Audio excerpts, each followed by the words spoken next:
Salut, David Allman here. I hope this video is going to be helpful. I think it will be for a lot of you guys. Basically, I'm getting almost daily questions such as, if I'm playing in G Mixolydian, does that mean that I need to land on the 5th note? Or does playing a major scale from the 2nd note make it sound Dorian? Or again, if I play in the 7th position of a major scale, will my improvisation sound Locrian? And honestly, I have a hard time answering the question sometimes because I have a hard time understanding the questions. Actually, I know why a lot of these questions surface. It's simply because modes are usually explained in a way that is very confusing. Here's the deal. The reason why a lot of people are confused is because instead of using modes in the modern way, they look at the origin of these modes, and that's where all the confusion comes from. First, let's talk briefly about where these modes come from. If I take a major scale and I start that major scale from any of its 7 notes, and if I consider each of these 7 different notes as starting points,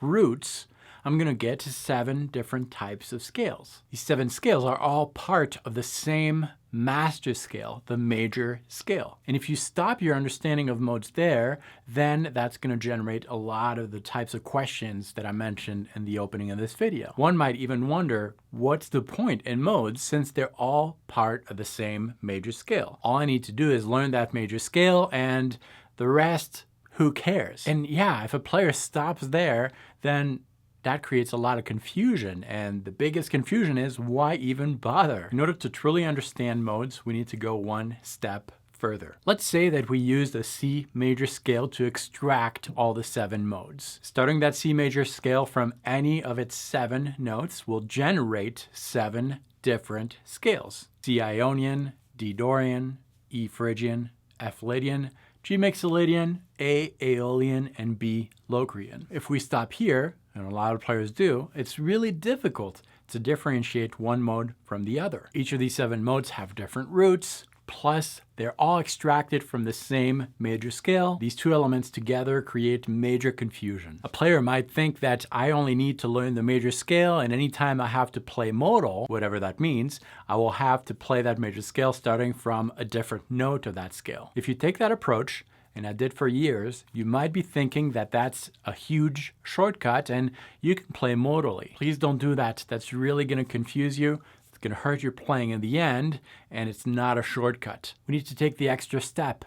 Now that we have these 7 different scales extracted from a major scale, we know where these modes originated from, but that's not helping us play modal. In order to play modally, we need to take a look at these 7 modes and bring them all to the same exact root. So now instead of having C Ionian, D Dorian, E Phrygian, F Lydian, G Mixolydian, A Aeolian, and B Locrian, we'll have C Ionian, C Dorian, C Phrygian, C Lydian, C Mixolydian, C Aeolian, and C Locrian. We can now really compare these modes, and what we can see is that they are really unique and individual scales. And that's what I really want to encourage you to do. Instead of seeing modes as all extracted from the same major scale, which they are, but that's not going to help your playing, see them as unique and individual scales that you can use to trigger different types of emotions in the listener. So yes, that means that you will have to spend the time learning the formulas, the construction,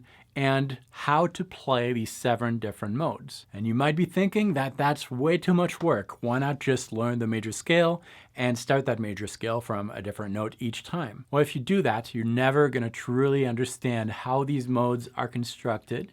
You're only going to rely on your ear, always a good thing, but you're not going to have focus when you improvise modally. Take the time to learn the first position of each of these 7 different modes. As you do that, remind yourself of the formula of these modes. So for example, the Ionian mode is going to be made of a root, a major 2nd, major 3rd, perfect 4th, perfect 5th, major 6th, and major 7th. I promise you that the work is not that daunting if you take it one step at a time. And if you do that once, you will never have to do it again. Each time you have to improvise over a particular key, you're no longer going to have to ask yourself, which degree of the major scale do I have to start from? Being able to automatically play in a particular mode is really going to give you musical freedom. I hope that makes sense. And if you're stuck in the old way of thinking, bringing back everything to a common major scale, please stop, take the steps. That's really going to help. The fact that all these modes are linked to each other will have its use, but if you're just starting out, or if you've been stuck in that way of thinking for so long,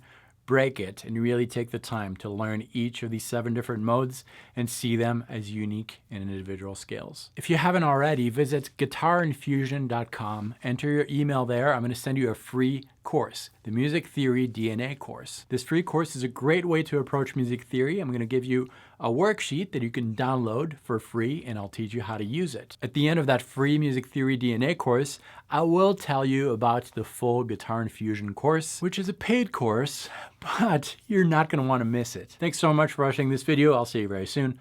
Until then, salut. Hey guys, Daryl Gable here. You know, I've known Dave for quite a while now, and I've watched him grow as a musician and guitarist over the years. You know, Dave has a very unique and personable teaching style. He has this very special ability to make those dry and hard to explain topics fun and easy to understand. You know, when Dweezil Zappa asked us to teach at his guitar summer camp back in 2013. While at the guitar summer camp, I got to see Dave in action teaching one of his concepts. He calls it Music Theory DNA, and if you haven't seen that, I highly recommend checking it out. But I was blown away. I'm like, man, you need to patent this. I've never seen this in any music theory book. No, Dave is a truly sincere and good guy. I ask you guys out there to check him out and help support him and let Dave help you on your guitar journey today.